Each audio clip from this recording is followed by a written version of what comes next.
When it comes to Telefantasia o Fantaseries, magaganda yung mga theme songs usually dito. And some of the theme songs is pinapakinggan pa rin hanggang ngayon. So here's my 5 favorite Telefantasia or Fantaserie theme songs. Number 5 ko dyan is yung Kailan Kaya ni Sherin Rehis ng Marina. Na recently lang ay nagkaroon ng version si Catherine McPhee, o diba? So my number 4 is yung theme song ng Darna ni Angel Locsin na Di Na Mag-iisa ni Ate Reg. Pero kasi bakit wala sa Spotify yung version ni Ate Reg? Number 3 sa listahan ko is yung theme song ng Banday ni Jericho, which is yung Makita Kang Muli. Hanggang ngayon, kinakanta pa rin 'to sa mga videoke at kung saan-saan naririnig ko pa rin 'tong Makita Kang Muli. Number 2, itong theme song ng Illumina at iyon ang Tadhana ng Up Dharma Down.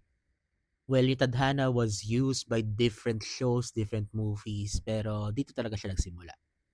And siyempre, of course, number 1 natin yung theme song ng Mulawin, which is yung Ikaw Nga ng South Border.